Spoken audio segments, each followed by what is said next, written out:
Lo que vamos a hacer primero es probar y descifrar los vinos. Vamos a ir sacando poquito a poco sus matices, sus aromas. Esto va a ser como un juego, ¿vale? Podéis intervenir.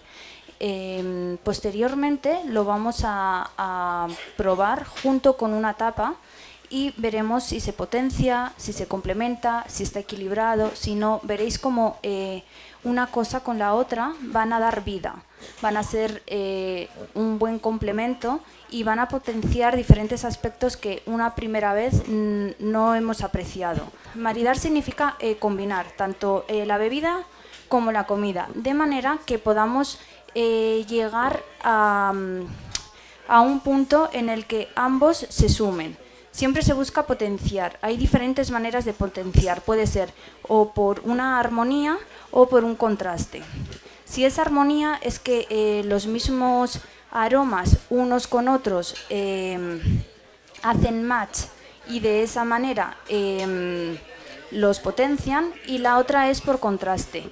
Quiero decir, si un vino es ácido, lo que va a hacer es limpiarnos el paladar con algún plato graso. De esa manera se suaviza y se armoniza.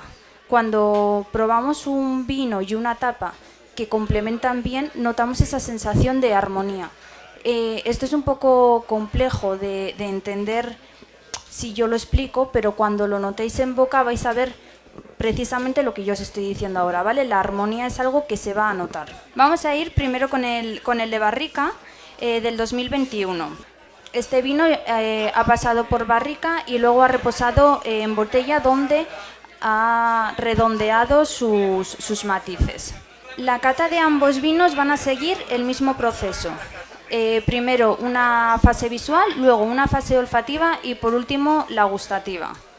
En la fase visual lo que vamos a hacer es ver tanto su color como su intensidad, como si tiene limpidez, si es brillante o no. Eso ya nos va a dar pistas, lo que vamos a probar en la última fase.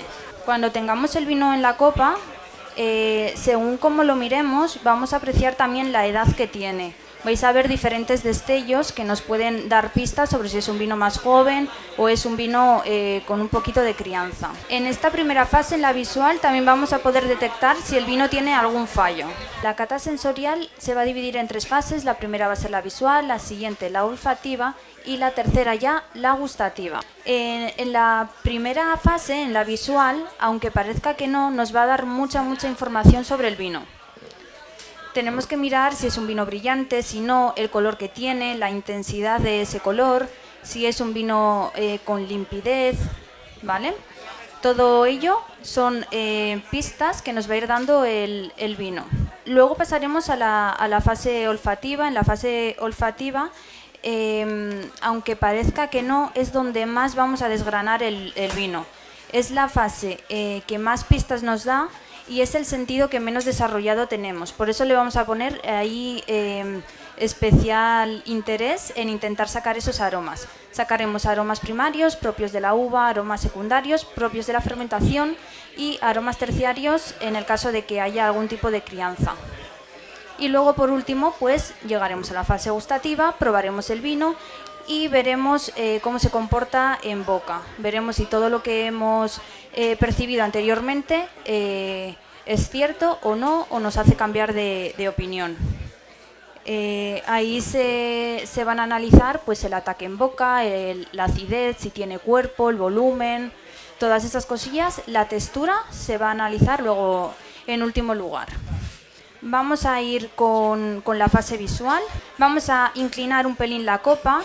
Lo idóneo sería hacerlo sobre un fondo blanco, pero ahora no tenemos. Igualmente se puede apreciar bien su color. En vinos tintos el color nos va a ir de púrpura hacia colores un poquito más cereza y terminando en los teja. Depende de la evolución que haya tenido el vino. Este vino tiene un color rojo intenso, picota. El ribete que veis, el ribete es el arco que nos deja la circunferencia. es granate. Indica que el vino ha tenido ya un poquito de evolución. Al pasar por barrica ya no se le ve pues igual tan violáceo como puede ser un vino joven, sino que se le ve un poquito más granate. Vamos a mover un pelín la copa, no mucho, ¿vale? Para luego que no nos interfiera en la fase olfativa. Y a ver las lágrimas. Las lágrimas o las piernas, ¿vale? Hay gente que estas gotitas que van cayendo lo llama piernas. Lo que nos va a decir es el cuerpo que tiene incluso el alcohol, la densidad del vino, ¿vale? Si cae deprisa o cae más despacio. La lágrima, como veis, es bastante densa, ¿vale? Tiene una caída muy lenta, incluso se queda muy marcada en la copa. Eso se relaciona con un vino con estructura y cuerpo. Vamos a la fase olfativa. Nos llevamos la copa a la nariz y olemos. Pero olemos con intensidad, ¿vale? Metemos bien la nariz. Aquí os van a venir de primeras todos los aromas primarios, como pueden ser frutas, hierbas o flores. En este vino se aprecian notas frutales muy marcadas, unos frutos rojos. Ahora vamos a mover un poquito la copa de manera que vayan saliendo más aromas y ahí podamos apreciar pues, los secundarios y los terciarios, que están un poco más escondidos.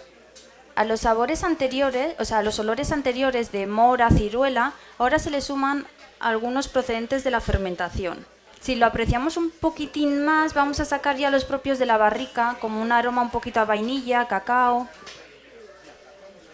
Aunque también noto un poco tostado. Ahora que el tostado posiblemente procede de la barrica, ¿verdad? Sí. Es un vino bastante profundo, como veis en aromas, que podéis apreciar tantos unos como otros. Algunos están más marcados, la fruta está muy marcada, las especias no tanto, pero tiene ese toque. Y vamos a la fase gustativa. Vale, para la fase gustativa vamos a dar un pequeño sorbo y lo vamos a mantener un poco en boca antes de tragar.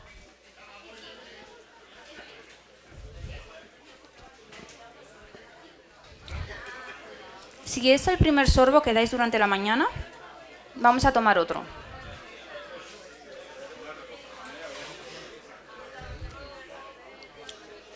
Tiene una entrada en boca potente, ¿verdad? Sí, se mantiene, tiene cuerpo, tiene estructura, nos llena toda la boca. En esta fase tenemos que hablar también de los taninos. No sé si sabéis lo que son los taninos, son esos componentes naturales que están en el vino, tanto en el recubrimiento de la uva como en la madera, que nos dan esa sensación de astringencia. Astringencia es la sequedad o el raspor que nos produce el vino en la garganta. Los taninos cuando están en los vinos jóvenes están como un poquito más desequilibrados y nos resecan más. Cuando ya han pasado por una crianza se van como domando, van como redondeando el vino. Ya no se nota ese raspor inicial. En este vino los taninos están presentes, pero como veis lo redondean. No notamos ahí una sensación de que algo no encaja, sino que está todo muy bien equilibrado. También vamos a apreciar la persistencia, el tiempo que el vino se queda en boca. Como vemos aquí, es un vino con una persistencia más bien larga y nos deja esos recuerdos a fruta madura. La sensación que tenemos al beber este vino es envolvente. Sobre todo envolvente, lo metemos en boca, nos llena la boca, tiene peso y se queda un ratín con nosotros.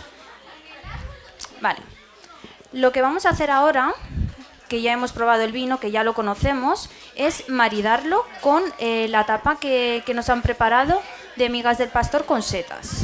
Lo que vamos a hacer primero es un sorbito de vino, probar las migas y otro sorbito de vino. Las migas son un plato bastante graso y con sabores intensos. El vino en este caso lo que va a hacer es limpiarnos el paladar. Este es un plato muy graso, como os he dicho, entonces la función del vino va a ser esa, de limpieza, de suavizar, de armonizar el plato. En este maridaje, tanto el vino como las setas comparten algo en común. Comparten esa sensación de bosque, de humedad, ¿vale? Que hemos notado también en los aromas. Cuando hemos estado oliendo el vino, y si no lo podéis volver a oler, notamos un aroma como a húmedo, como a bosque. Eso es lo que está compaginando ahora mismo con las setas.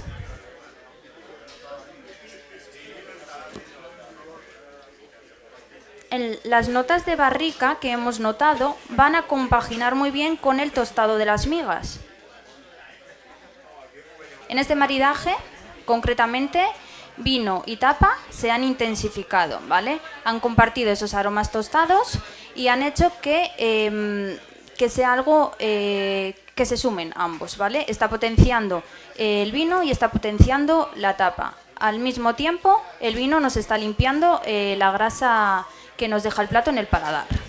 La temperatura a la que estemos tomando tanto el vino como la tapa también va a influir en lo que nosotros estemos apreciando. Vamos con este vino, que es el vino Hormigón del 2024. Este vino ha estado en los depósitos de hormigón durante su fermentación y también durante un poquito de su crianza. Vamos a notar aromas y bastante diferentes a lo que hemos probado ya anteriormente. El hormigón es un material que mantiene la temperatura y se hace pues la elaboración un poquito más lenta. La principal ventaja de que haya estado en hormigón es que va a mantener esa pureza, esos aromas y esos sabores primarios de la uva, sino que no se va a dejar influenciar como el anterior, que se influenciaba de la madera, del barril en el que había estado. Los vinos que vienen del hormigón suelen presentar perfiles más expresivos de la tierra y de la uva. Vamos a ver si es cierto y lo notamos en este vino.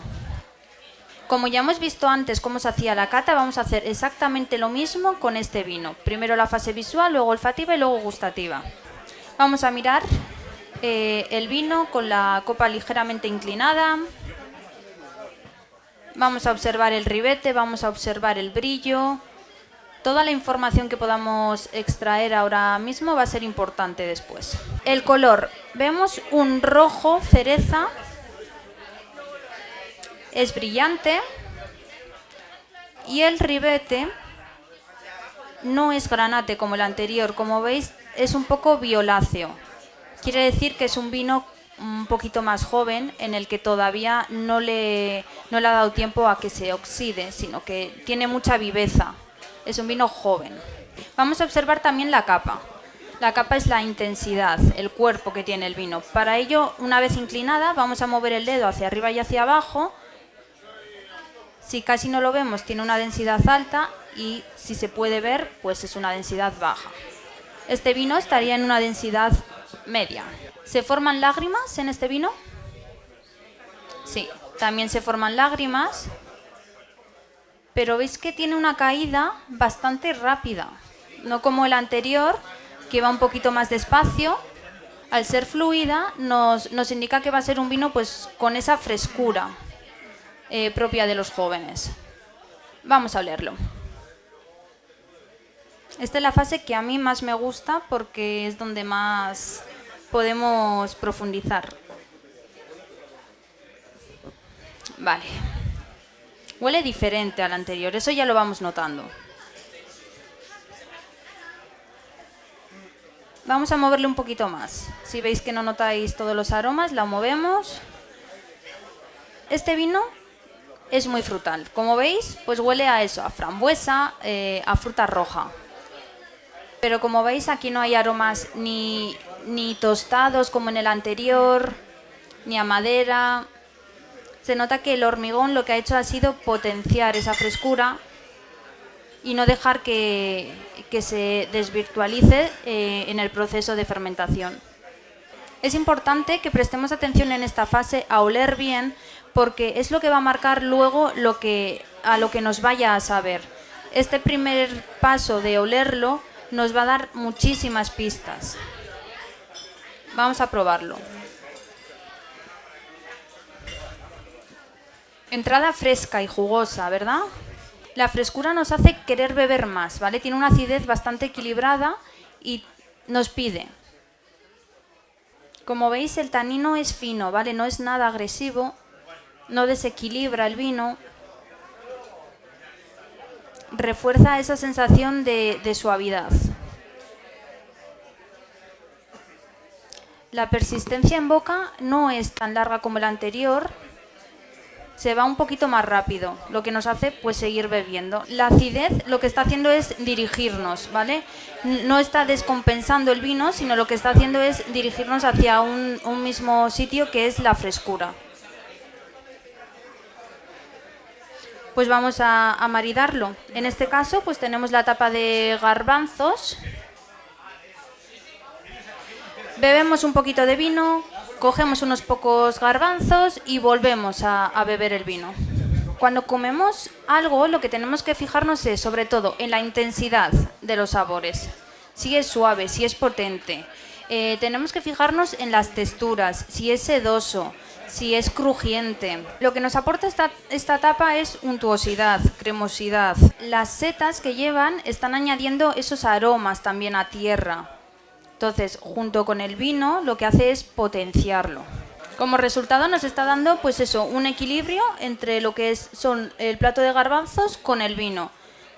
Nos está haciendo disfrutar más de ambas cosas, porque está potenciando también pues esa frescura que habíamos notado al principio, se está contrarrestando pues con la untuosidad que tiene este plato de los garbanzos, de las setas. Vale, lo que hemos hecho aquí ha sido sobre todo una cata bastante dinámica, y lo que hemos logrado ha sido la armonía entre el vino y la comida en este caso. A la hora de elegir el vino es muy importante que sepamos qué es lo que vamos a comer, porque de esa manera vamos a poder potenciarlo, ¿vale? Si hacemos una mala elección del vino, posiblemente tengamos una mala experiencia a la hora de comer. Si por lo que sea no sabemos qué vino tomar, lo mejor es que cojáis vinos que no tengan mucho carácter. Podéis coger vinos que pasen desapercibidos. Esos serían pues vinos, como te digo, más jóvenes, que puedan pasar un poquito desapercibidos. Si tienen una crianza bastante larga, son vinos con mucho cuerpo que nos van a llenar la boca, y va a ser difícil que encontremos un plato que esté al mismo nivel, ¿vale? Entonces, pues bueno, tenemos que jugar ahí con vinos un poquito de la gama media, si no sabemos cómo compaginarlo, ¿vale? Y luego también os animo a que experimentéis. El maridaje no es una ciencia exacta, aquí tenéis que probar mucho y ver cómo reacciona. Influyen muchísimas cosas, influye vuestro estado de ánimo en ese momento, influye la temperatura de los alimentos, influye el momento. Hay muchas cosas que van a influir en la hora de que nos decantemos por una cosa u otra, o de que el maridaje sea el apropiado o no. Así que yo os animo a que probéis, a que juguéis, a que experimentéis, y para eso en los restaurantes tienen su carta de vino, muchas por copas. Os animo a que siempre pidáis 2 copas al menos y que juguéis, ¿vale? Podéis comparar. Si pedís un lechazo, esto es algo que a la gente le llama mucho la atención, porque siempre se suele maridar con un vino tinto y además bastante potente. Probadlo alguna vez con un vino blanco que os limpie ese paladar, y veréis como al final el lechazo tiene otro tipo de aromas, porque el lechazo es una carne muy grasa y el vino blanco le va muy bien porque te limpia el paladar. Entonces yo os animo a que cojáis vino tinto, vino blanco, y probéis con diferentes carnes, con diferentes preparaciones, con diferentes texturas. Esto, como os he dicho al principio, es un juego y tenéis que probarlo. Espero que os haya gustado la cata, espero que os hayan gustado los vinos y que la combinación y maridaje haya sido acertada. Y nada, que la próxima vez que tengáis una copa en mano, pues os animéis vosotros solos a descifrarlo y a ir sacando esas pistas que nos va dando el vino, y que muchas veces no nos paramos a pensar, a oler o a probar, y que al final no estamos disfrutando al 100% de lo que es un vino, que es algo vivo. Muchas gracias.